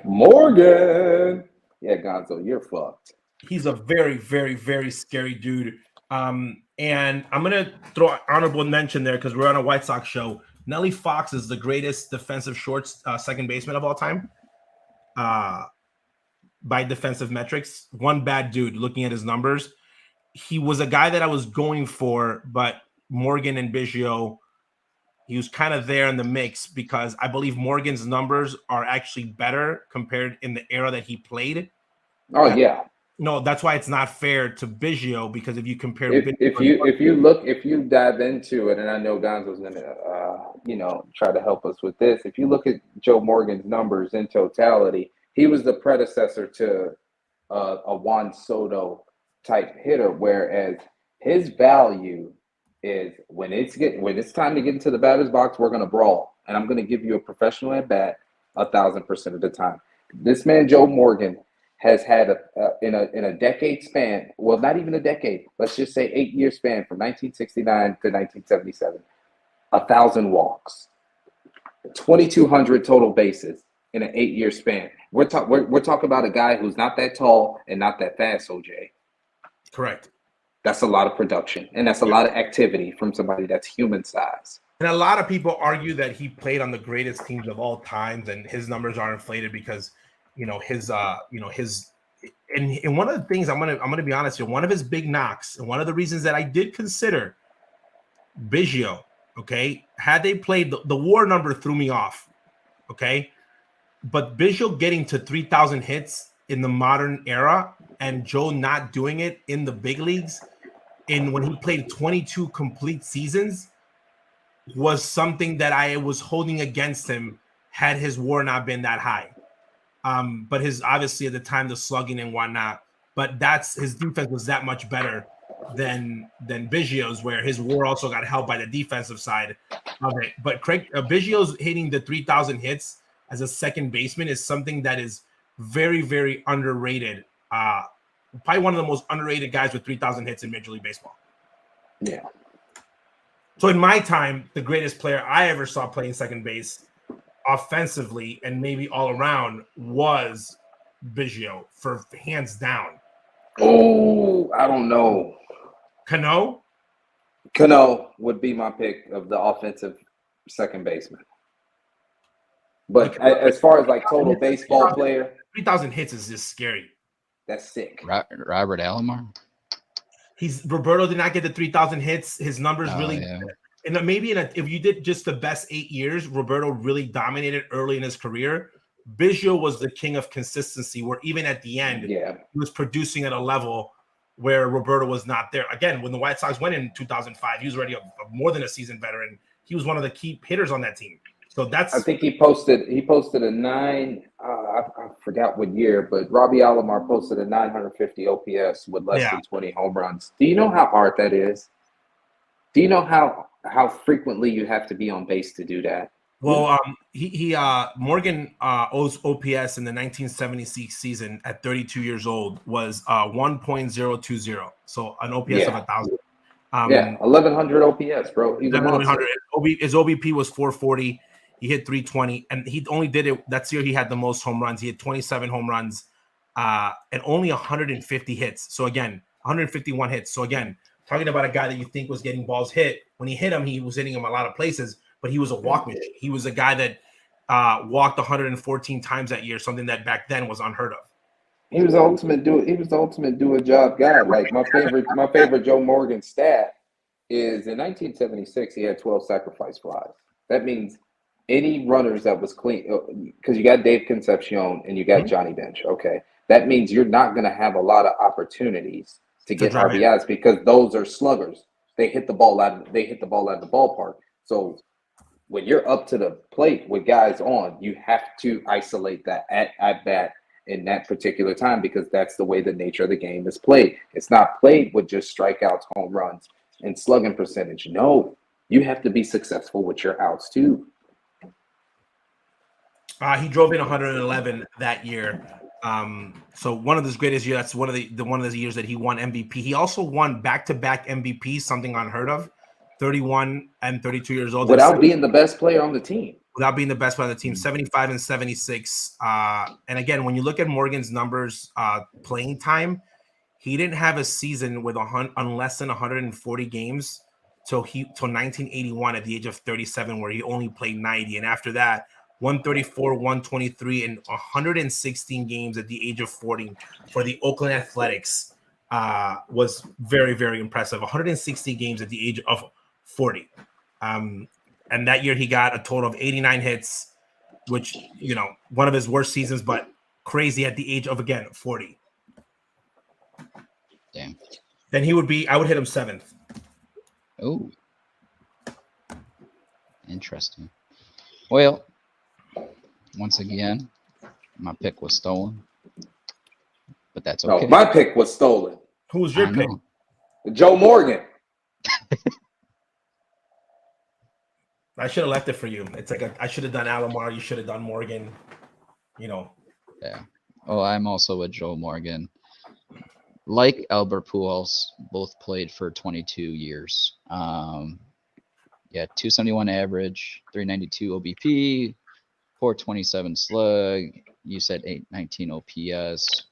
132 OPS plus, 2,517 hits. I forgot if you mentioned he had 2 MVPs. You brought up the WAR and the stolen bases, OJ. The one thing I found really particularly unique was his fielding percentage was top 10 out of 15 out of the 22 years he played, which I thought that was pretty outstanding. Little unique stat there to his career. He took most of it out of my mouth, OJ. Top 31 players in the history of the game with the wins above replacement. There's only been So he's the 21st player, and it's while Pujols is right above him at 20 for WAR. So that was kind of wild when I was looking back at it. You have anything else from the stats? No. I think that it was a player I think I would have liked to watch him play, because when you're that spectacular stat-wise and a team that you pretty much could have one of the greatest catchers of the era on that team in Johnny Bench, and you can have the greatest hits batter of all time on your team, one of the best shortstop of the era. There's a lot of people on that team that, were amazing players, and Hall of Famers. All of them were Hall of Fame. And you got to think about what type of stadium they played in. They played in Three River Stadium. That's a toy field. The ball gets on you fast in that infield. And I was very surprised. Again, the most impressive part I think about his career at the position, again, you can't hate it, because is that a lot of the other guys, when I looked at except Nelly Fox, but when I looked at guys, other position players, a lot of guys started DHing. So Rod Carew was a guy that I had on my list, but Rod Carew stopped playing second base in 1975. He played like 13 years out of position, either at first base or DHing. So Joe Morgan played legitly his whole career at the second base position, where he never shifted to another position. Can I give you guys a hot take right now? Yeah. Rod Carew is the most fundamentally sound player in MLB history. If you take his career at second base, right, and he automatically mirrored that at first base, not only still being a defensive asset, but his back didn't change. Look at my boy Yohan Moncada, for example. Look at the difference in him from going to second base and going to third base. Yeah, a lot of people argue that with P. Rose. P. Rose kept his hitting the same when he switched 4 times. Yeah, that's hard to do. OJ, you talked about it earlier in the show. It's not easy to change positions, go from the rotation to the bullpen and have that, because now I got to prepare every day differently. And again, Biggio, he did it as a catcher, played 500 games in the outfield in the big leagues is a lot. Played 500 games almost in the catching position, like 340 something, 400, and then played second base, obviously, for the majority of it. But it's guys that they had success regardless of where they were hitting. So I think that I would have liked to see Joe Morgan. It's my dad's favorite team, the Big Red Machine. I've met Morgan, which was actually really cool that I have him on my list in the Hall of Fame. I've met him a couple times, so I've had the opportunity. So it's been someone that I think that when you saw him on TV on ESPN, kind of talking baseball, you really didn't think numbers. That was actually the golden age of Yeah. my fandom was John Miller and Joe Morgan Sunday Night Baseball. I don't realize how good Joe Morgan was. Like when I was listening to him as a child, growing up, like how good of a baseball player he actually was until I start looking and breaking down numbers. When you compare him against guys that, again, when he's up there, when you're talking Robinson, Cano, Alomar, and this guy's like, whoa, this guy's got 100 WAR. You're like, holy crap! Like how? And I give these guys credit because, for me, I give credit to guys that played what I call modern day baseball, which is post segregation, the game no longer being segregated. The game starts changing. Then from there it goes, okay, now you're playing multi-cultures. Then the game in the 70s, you start adding like bullpens, mound gets changed. It's like the pitching era. So like anytime, just like I Judge Biggio, like he was putting up these numbers in an era where there was a lot of people juicing and pitching started, the velocity started getting crazier. So it's guys that have been able to play above their greatness in an era that, the game was just changing in its own. So I always give credit for that. And people always say, I hate when people make lists and they drop some dude that played like in 1910 and played like him and all his cousins were on the same team. I'm like, there was no slide step. Hey, let me run this idea by you. How many times Craig Biggio and Joe Morgan took the field and wasn't the best player on the field, but it turned out they were the best player on the field. They were probably, and again, you don't ever think second base is the elite position. The same thing with Robinson Cano when he was on the Yankees, where these guys played on such, again, he played with Bagwell his whole life, where people were like, Bagwell's the guy. And you would think like, oh yeah, Jeff Bagwell's the guy, or other guys on those teams that were Jose Cruz. Yeah, Jose Cruz, Ken Caminiti. Well, you never thought that he was the guy, but in reality, when you're looking at it, if you're really analyzing it, he was the guy. Like he was literally the stir that stirred the whole drink. Correct. He was the kickoff guy. Yeah. So, but no. I in this group, no argument. Again, Roberto Alomar was a guy, but I don't think that he had the longevity that we could argue. Again, I don't know. 10 Gold Gloves. He had a 67 WAR in 17 years. I think Robbie was my favorite. I think he was like the beginning of what Robinson Cano later took to the next level. He was like the modern day second baseman of I can do it all, run, catch, throw, steal, look good doing it. But when you look at these numbers, like Pujols, like I don't think I grew up being like I love Pujols. I probably had like 10 players that I liked more than him, or I could pick 10 second basemen that I like more than Joe Morgan. But when you look at the numbers, I have to give them credit. You cannot deny that. I cannot deny that. It's like we was having that conversation. I'm sorry, Gonzo. I just want to add this. Look at the conversation we were having, me and you, OJ, about Steve Garvey versus Joey Votto.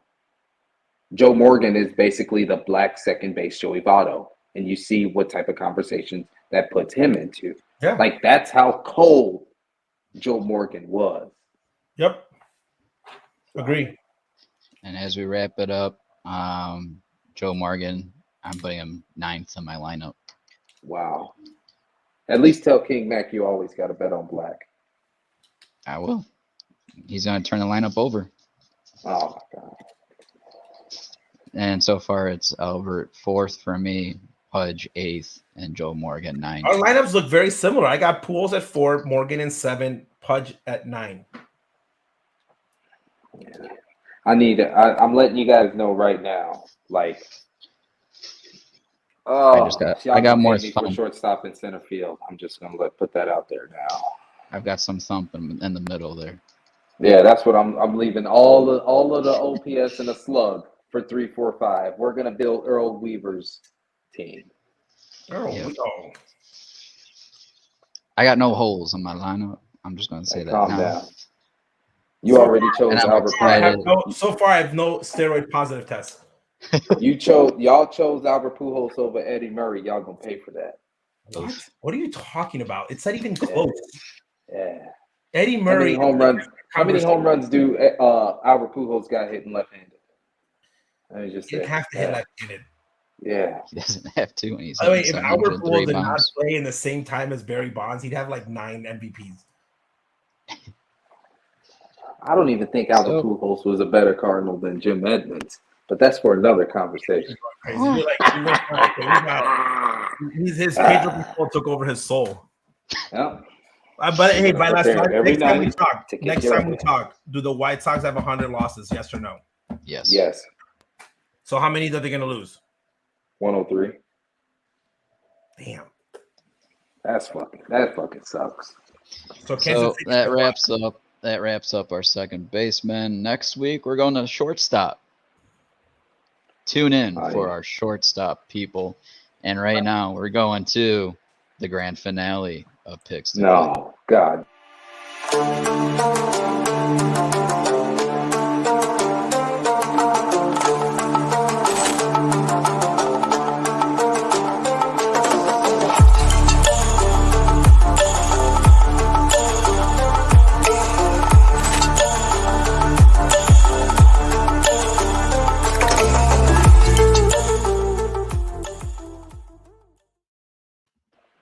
And Justin's not happy because he's in last place again because OJ's won Watch 3 that again. consecutive. Hey, watch that again word, okay? Just say Hey. I'm in last place. You don't have to say again. You don't need no fucking timestamps or nothing. By the way, 3 weeks in a row I got? 3 weeks? 3 weeks in a row. Robert Mancata. Robert was your 3 weeks consecutive streak here. God. Robert is off the board. We're gonna go quick here. I got 7. Junior and Slav are tied at 6, and Jay is, well, I guess third technically, with 5. This is it, boys. What you gonna say? I'm This is third it. and a half. I'm third-ish. You're third-ish. So what are the scenarios of what can happen? Like, break it down. You and Slav can win and tie for first with me. You can win and win it. Jay can win, and it could be a 3-way tie for second, or I can win and single-handedly have a 2-game lead. Okay. That's the breakdown. Robert's off the board. It's going to go Junior, me, Jay, and then Slav. Have you ever thought about maybe I'm losing every week because I pick last? No, because that hasn't been the case. Well, still, I need answers. You're picking last because you pick guys like I picked Corey Gavin Lee. Sheets last week. Sheets Corey Lee for 2 weeks. Oh man, you picked Corey Lee the last 2 weeks. Yeah. So Robert's part off of my the own board. demise. Junior, you have free reign to pick who you want. I'm kind of confused right now. I'm like debating in between 2 players. It's going to be a hard pick this week because obviously I want to keep the Moncada Pantera kind of like mix. But I think that I'm going to ride this hot hand. I think he's the hottest player right now. I'm going to go with Eloy Jimenez. Damn it. I think he's the best player right now. You're going Eloy. God damn, I was hoping you would drop. Screw it. He's hot. He's the hottest hitter right now in the second half. I'm going with Yohan Moncada.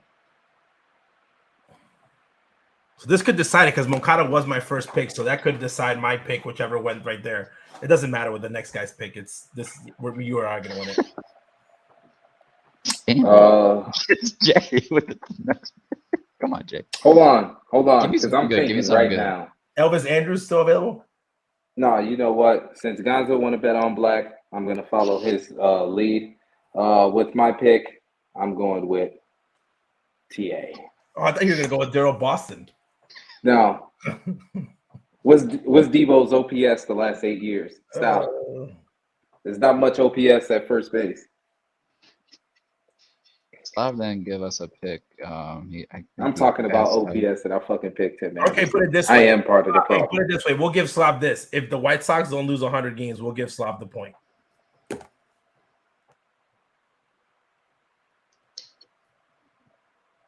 All right. What? So if they don't lose 100 games, if they end the season at 99, Slav wins the point. Okay. Yeah. Hopefully Slav don't lose. So let me wrap up Slav here in the notes. Slav.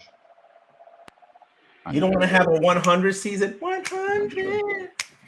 I do need the D-backs to make the White Sox bite the curb so the Cubs can lose a little bit of ground. 100. Updated picks is going to be Junior picking Eloy. I'm going with Moncada. Jay's going Tim Anderson, who's the second hottest player in the second half, and Slav is under 100. That wraps up our picks. Quick question. Do you think that it's the first time in MLB history that somebody says we're going to kick your ass and then that team loses 100 games? Is that like the best contrast ever? I got to go back and look. OJ, I'm going to be honest with you. You guys are probably going to have to suspend me when we do the end of the season address. I'm just being honest. Is this the biggest, like, it's when I look at Oakland, I look at other teams like, but like 100, like even the Padres are not even, like, they're not good. Like, oh, we didn't get into the playoffs. Like, because I lived it with my father. Like, the White Sox in 06 were supposed to make the playoffs. They won 90 plus, they didn't make it. 07, it was like, oh my God, the world's going to end. They only lost, 90 games or something? They weren't close to 100. 93, I think. Ozzie Guillen with the 2012 Marlins. Okay, even after the trades and everything that was bad, they were going to fire him. He didn't lose 100 games.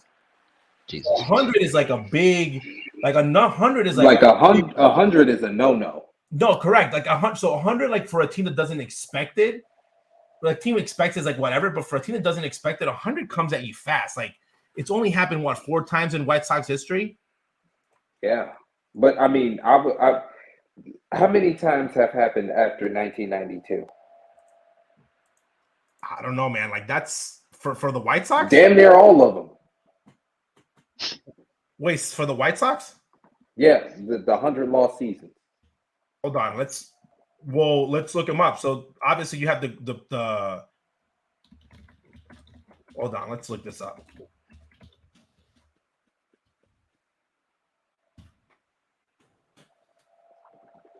Yeah. So obviously, right off the bat, we can guess that it's the. Okay, here we go. 1992.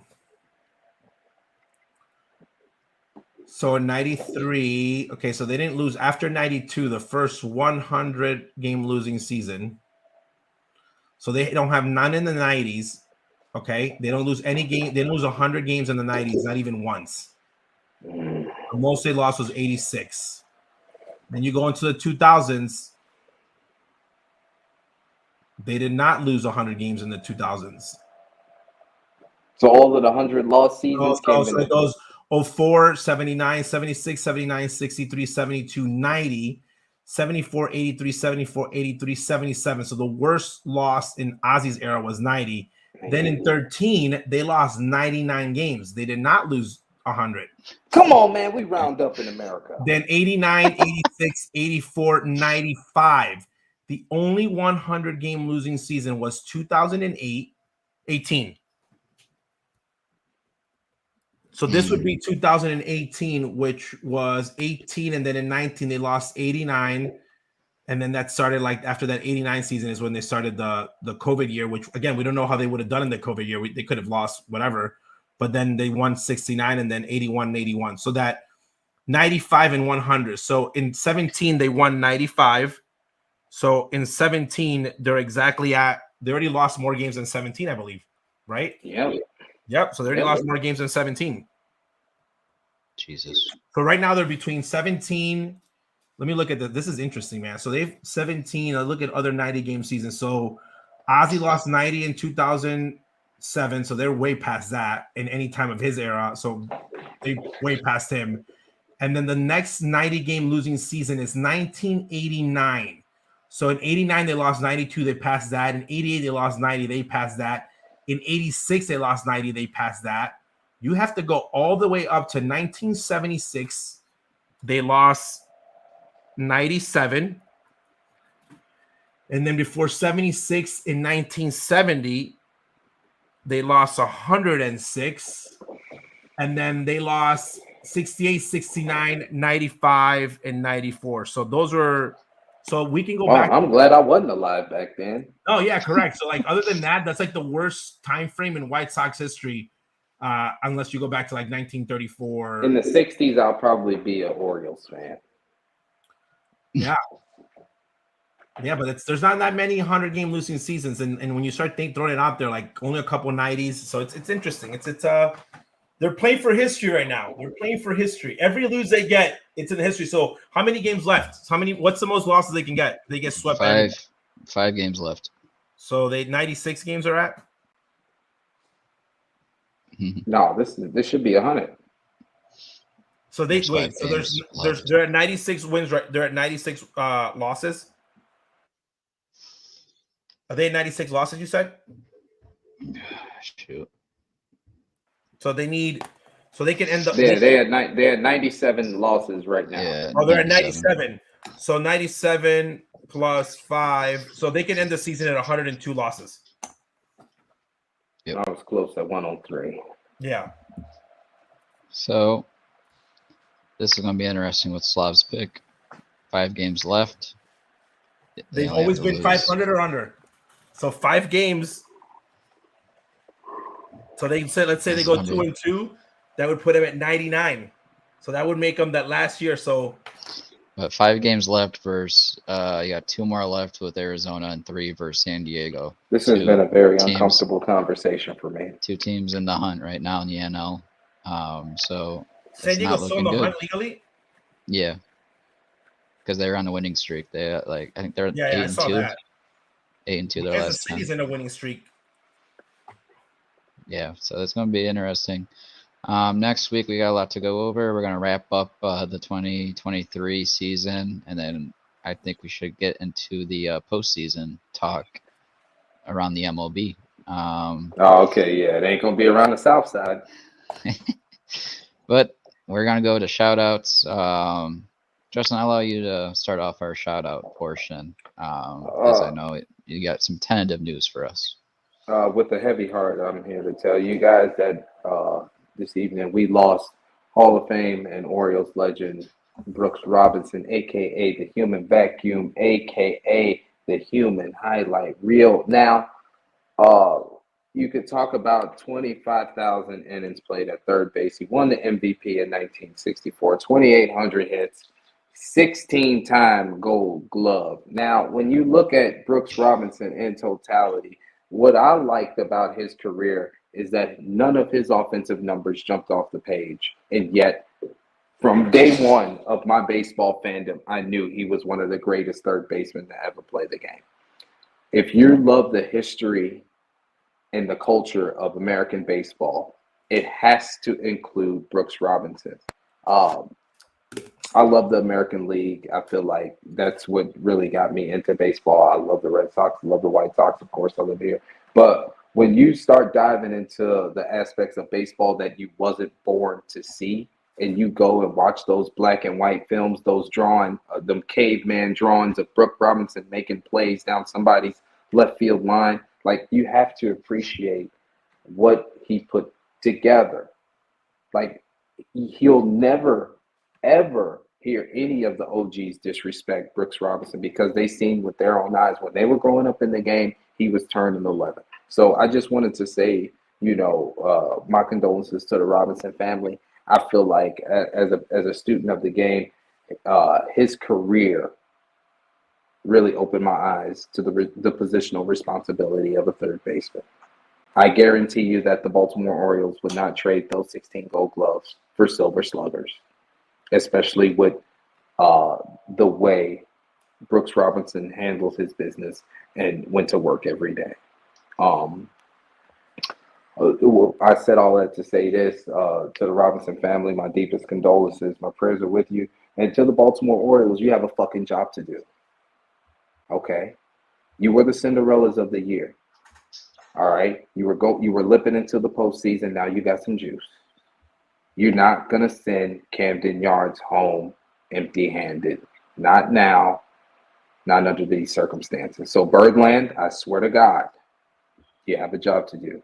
R.I.P. Brooks Robinson.